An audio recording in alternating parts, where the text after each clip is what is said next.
সর্বপ্রথম আপনাদের সংবাদ মাধ্যমের মধ্য দিয়ে সমগ্র রাজ্যবাসীকে এবং আপনাদের সকল সাংবাদিক বন্ধুদের শারদীয় দুর্গোৎসব এর আগাম শুভেচ্ছা জ্ঞাপন করছি।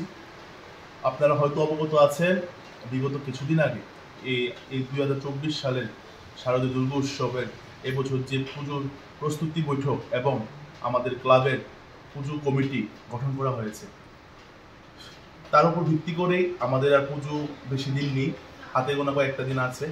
তো আমাদের এই বছরের পুজোর যে বিশেষ থিম থাকছে সেটাই আজকে আপনাদের সামনে উপস্থাপন করব।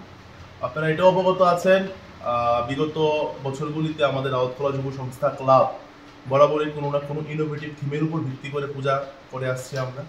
এবছরও আশা রাখছি একটা আমাদের যে থিমটা আমরা প্ল্যান করেছি, যেটা আমাদের এবছরের পুজো হবে, সেটাও খুব একটা ইনোভেটিভ থিম হবে, ত্রিপুরার মধ্যে একটি, সমগ্র রাজ্যের মধ্যে একটি নজর সৃষ্টি করবে। তো এবছরের আমাদের পুজোর যে থিম সেটা হলো মিশরের পিরামিড তথা বালির শহর। এবছরে আমাদের পুজোর যে থিম তার নাম হলো বালির শহর।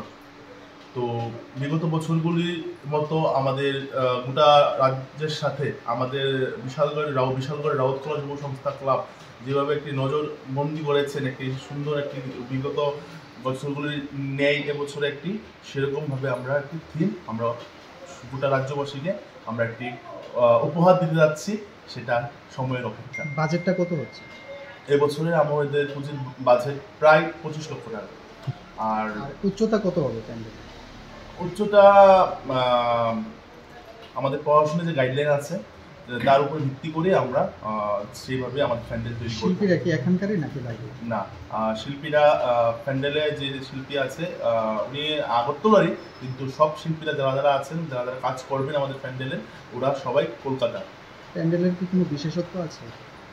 বিশেষত্ব বলতে বিগত বছরগুলিতে আমরা যেভাবে করেছি, পূজা করে এসেছি, সেই মোতাবেকই আমরা করব, এটাই আমাদের। পুজোকে কেন্দ্র করে পুজোর দিনগুলোতে আর কি কি থাকছে? প্রত্যেক বছর আমাদের যেভাবে পুজো হয়ে আসছে এবারেও সেভাবেই হবে। আর অনেক সামাজিক কর্মসূচি আমরা হাতে নেব, সেটা আমরা পুজোর মধ্য দিয়ে আপনারা জানতে পারবেন। আর একটি কথা বলতে চাই, আপনারা হয়তো এটা অবগত আছেন, আমাদের রাউতখোলা যুব সংস্থা ক্লাবের আন্ডারে আমাদের রাউতখোলার একটি কালী মন্দির আছে, শিব কালী মন্দির। সেখানে আমরা প্রত্যেক বছর, এবছর নিয়ে চতুর্থবার আমরা গণেশ আরাধনায় এবারও আমরা ব্রত হতে যাচ্ছি। তো আমাদের আগামী মাসে আমাদের গণেশ পুজো আছে। তো আমরা আমাদের গণেশ পুজো এবার আমাদের রাউতখোলা থেকে আমরা করতে যাচ্ছি। আর এবছর পুজোর যে থিম আছে, আপনারা এবার জানেন যে আমাদের রাউতখোলা ক্লাবের এবছর পুজো কমিটির সভাপতি পদে নিযুক্ত হয়েছেন আমাদের অনিমেষ সাহা, সম্পাদক হিসেবে নিযুক্ত হয়েছেন শ্রী মৃন্ময় সাহা এবং কোষাধ্যক্ষ হিসেবে নিযুক্ত হয়েছেন শ্রী দেবজিৎ সাহা। টোটাল আমাদের 26 জনের একটি কমিটি আবার তৈরি হয়েছে। আমি আমাদের এবছরের পুজোর যে সম্পাদক শ্রী মৃন্ময় সাহাকে বলবো এবছরের যে পুজোর থিম সেটা আপনাদের। সবাইকে নমস্কার। উপস্থিত সাংবাদিক ভাইদের মাধ্যমে আমি সমগ্র রাজ্যবাসীকে এবং সাংবাদিকদের রাউতখোলা যুব সংস্থার পক্ষ থেকে আন্তরিক শুভেচ্ছা, প্রীতি, ভালোবাসা জানাই। আমরা বিগত কিছু বছর ধরে আমরা রাউতখোলা ক্লাব বরাবরই বিশেষভাবে একটা থিম নিয়ে আমরা পূজা করে আসছি। এবারও আমরা একটা ভিন্ন ধরনের থিম রাখছি, যেটা সমগ্র রাজ্যবাসীকে আকৃষ্ট করবে আমাদের প্যান্ডেল ওপেনিং করার জন্য।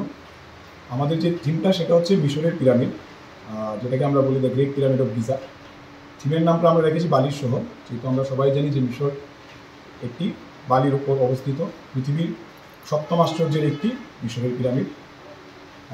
পাশাপাশি পিরামিডের সাথে আমাদের একটা লাইট অ্যান্ড সাউন্ড শো থাকবে, যেটা আমাদের পুজোটাকে আরও বেটার করে তুলবে, একটা আকৃষ্ট হবে মানুষ, সেই আশা আমরা রাখছি। বিগত দিনগুলোতে আমরা পুজো করেছি, আমরা অনেকগুলো রেকগনিশন পেয়েছি ত্রিপুরা সরকারের পক্ষ থেকে, বিশালগড় মহকুমা প্রশাসন থেকে। তো সর্বোপরি আশা রাখছি আমাদের প্যান্ডেলের মাধ্যমে আমরা পুজোকে ফুটিয়ে তুলব এবং রাজ্যবাসী একটা নতুন পুজোর থিম ত্রিপুরা রাজ্যে দেখতে পারবে, এবং পাশাপাশি যে লাইট অ্যান্ড সাউন্ড শো থাকবে সেটাও একটা আকর্ষণের মূল কেন্দ্রবিন্দু হবে।